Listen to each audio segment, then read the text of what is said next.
Good day to you all. For in this video, I am going to explain the embedded system and industrial automations subject, first unit, introduction to embedded systems.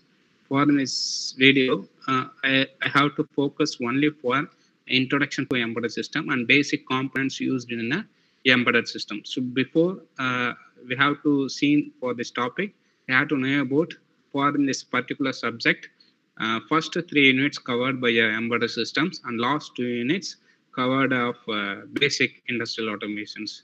The first unit is embedded system topics related first three units is unit 1 is introduction to embedded system and unit 2 is embedded networking and unit 3 is embedded framework firmware development environment. Okay, and then last two units, fourth unit is in industrial automations relevant programmable logic controller and fifth unit is SCADA supervisory control and data acquisition system.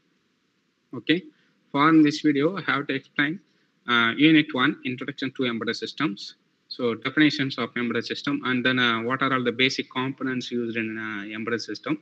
For these particular topics only I have to cover for in this video. Okay, first, so definitions of embedded systems. So embedded system is a combination of hardware and software system. Okay, so which it combined togetherly and make a particular or run a particular specific point of applications. Okay, it's combinations of software and hardware. This is called as a embedded systems. Okay, so software means we have to separately used for that microcontroller applications. We have used Kale software and Arduino IDE, the basic embedded softwares, and then hardware components. We have to use many kind of PIC 8085, 8086, and then Arduino relevant Atmega controllers we have to use. These are all the hardware part, and software part is which kind of software we have to use and upload the program or specific applications to the particular controller or processor. Okay, so this is combined together and working in a or complete in a particular applications. Okay, this is called as embedded system. Okay, so components of embedded system. Components, basic components of embedded system. Um, we have to know. We have to take one example for any one specific applications. We have to use any one controller, like or any Arduino controls. We have to use it, and for in that controller, it's separately or it's inside. It's having on a own memories, RAM and ROMs, and we have to need to additionally connect it means, and also it is possible to connect additional memories, and also its controller having on input and output ports and clock circuits, and then many of the input driver and output driver circuits also we have to connect it to the particular microcontrollers.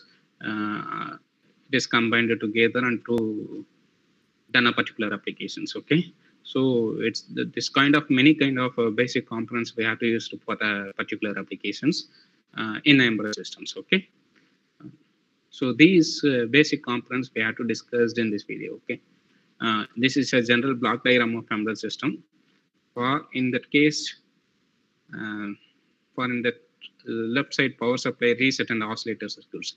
This is main essential parts for an particular hardware components. We have to take any one processor or controller. Without power supply, it is not possible to work, and without oscillator circuits, it's not have frequently working on a particular applications. Okay, so this is a main part of this embedded systems, and input devices interfacing driver circuit and output interfacing driver circuit. It is also very much essential for this particular. Every part is very much essential. So without any one part, we have not able to done particular applications. Okay. So inputs and output interfacing driver circuits. It is used to connect the anyone's sensor like temperature sensor or humidity sensor or any other proximity gear sensor. We have to connected into this controller through input device interfacing driver circuits. Okay, We have to connect any one part of the output relays or any other motors. We have to connect it to these particular controller. Means through output interfacing circuits only, we have to connect. It is possible to connect to the particular microcontroller systems. Okay, system application specific circuits. It's all combinedly together, and we have to done or we have to create one particular applications program in any one embedded software, and then we have to compile it.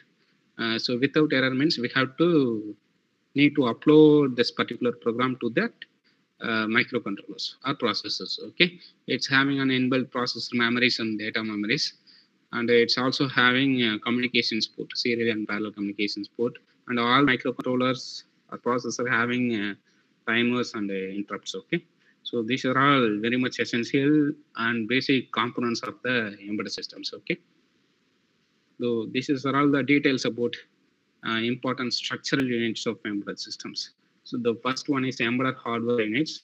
So embedded hardware units means we have power source, clock oscillators, real-time clocks and timers, memories, reset, watchdog timers. We have to use it especially for embedded many type of controllers. Okay, and input-output ports, DAC and ADC mainly used. So we have to convert the data from analog to digital, and the digital to analog means the DAC and the ADC is very much essential for a particular embedded applications. And LCD, LED, and also many kind of OLED displays also available in the market. So in the display, only we have to know about the output.